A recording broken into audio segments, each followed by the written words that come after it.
Alafu washenzi wengine wanasema ati Kasongo Ruto must go. Kumba nina zenu hao ambao wanasema hivyo.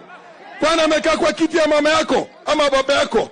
Amekaa kwa kiti yetu sisi na tutamchagua, tutamrudisha with 99% from Northeastern Province, Upper Eastern, wafugaji wote, na nyinyi mtaniahidi mtanipa mimi 99% ama 100%.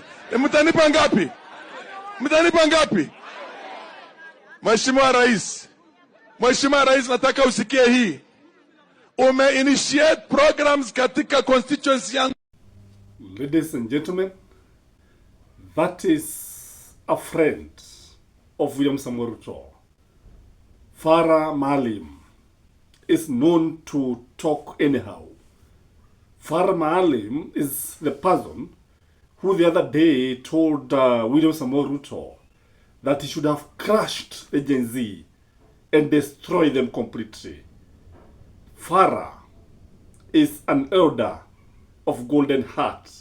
That's the funny thing. And when you look at the leaders who are surrounding William Samoei Ruto, I've noted one thing these days, that they are talking anyhow. They are very, very bitter when they are talking about a one-term president.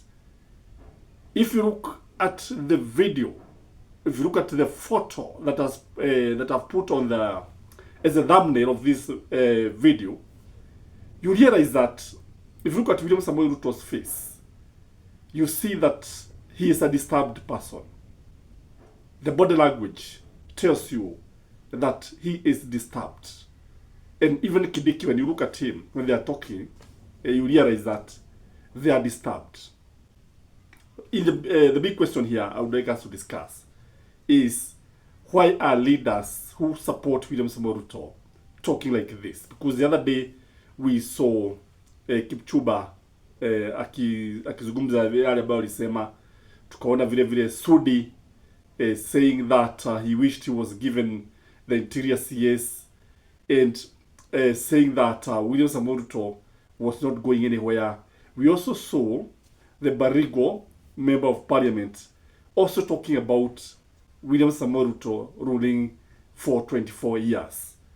So what is this that they are talking about, ladies and gentlemen? What is this that is making very, very angry to an extent of insulting Kenyans? Because if you ask me, this kind of language is contempt to Kenyans. This is actually insulting the intelligence of Kenyans. Why are they talking like this? If I may ask you, maybe you can write your opinion in the comment section. But according to me, this could be the reason why they are talking like this. Number one, in my view, is that it is dawning on them that William Samoei Ruto cannot win the second term. That anger is coming from that reality. That anger is coming because Kenyans have rejected Kenya Kwanza administration. It is coming because people are saying that they cannot vote for William Samoei Ruto. And if you look at William Samoei Ruto, you agree with me that he is having a difficult task ahead of him. It is not easy to win even half of the votes that he won in 2022. Number two, in my view, when they are talking like this, when they are very angry with Kenyans, is because Kenyans have become very, very bold. Kenyans are speaking their minds. Kenyans have been criticizing the government. Kenyans have been opposing the policies that are brought by this government. And Kenyans are not shying away to show the alternative and show the reality. So the time when Kenyans used to be cheated is long gone. In fact, the kind of Kenyans who are living today is very, very different from those of yesteryears. Kenyans are very, very intelligent. They are very, very much informed. They look for information. They research for anything.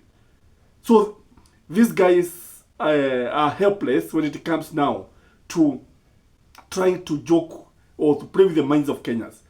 And number three, in my view, they cannot imagine what they will lose. They cannot imagine that, you see, those who are supporting William Samoei Ruto most likely will be voted out. Among them is this kind of readers Because if you look at the crowd, the way the crowd is responding, you see, the crowd is not happy. Only the people who have been selected and they are sitting hapo karibu na yeye, those are the people who are responding. But if you look at the crowd, it is lukewarm. It is this kind of anger that is making them behave the way they are behaving. The other reason why they are talking like this, why they are behaving like this, is because of frustrations. They are very, very much frustrated. They are frustrated because of a number of reasons. One, why they are frustrated is that nobody is listening to them. Nobody is interested in whatever they are saying. And wherever they are going, they are actually not being welcomed like they are used to be. You know, if you want to please politicians, just show them that you are happy with them. Just washangilie tu, ruka, wapigie makofi. That is what they want. Now that they are going and Kenyans are not bothered with them. In fact, I saw Kidiki going somewhere, and people are not bothered, by the way. People are no longer bothered whether the politicians are coming or not. And I think the reality also of Gachagua being the person who is attracting a lot of attention from many Kenyans. Because you see, anytime Gachagua goes anywhere in a meeting, Kenyans are like, what is he going to say? They want to listen to him. They even want to go to his meetings because they are expecting him to say a lot of things. They are expecting him to review so many things that he knows about this government. And Kenyans seems to be happy with the modus operandi of the Rigathi Gachagua's, Dedi Nyoros, and those who seems not to be actually supporting the government. Because you see, Gachagua is stealing the show. Gachagua is setting the agenda. I'm not saying that Gachagua is the best, but you cannot deny the fact that he's the one who is setting the agenda every day. So Gachagua is actually frustrating these leaders. Gachagua is actually hurting them politically. And this is going to continue all the way to 2027 unless things change. The other thing that is making them is because you see, William Samoei Ruto is being reminded that he is not doing what he promised Kenyans. Many Kenyans are coming out openly and they are telling William Samoei Ruto, you said you are going to construct this road. It has not been constructed. In fact, Moraki Baso is the one who started this. And the fact that the government is being exposed now and then is something that is frustrating this kind of leaders. So this kind of liberation by Kenyans, this kind of expose by Kenyans is something that these guys do not want. If you look at that language that this leader is using, you agree with me, it is uncouth. You agree with me, it is not the kind of language that should be used by our leaders. You agree with me, he leaves a lot to be desired. You agree with me, he does not deserve to be called an elder.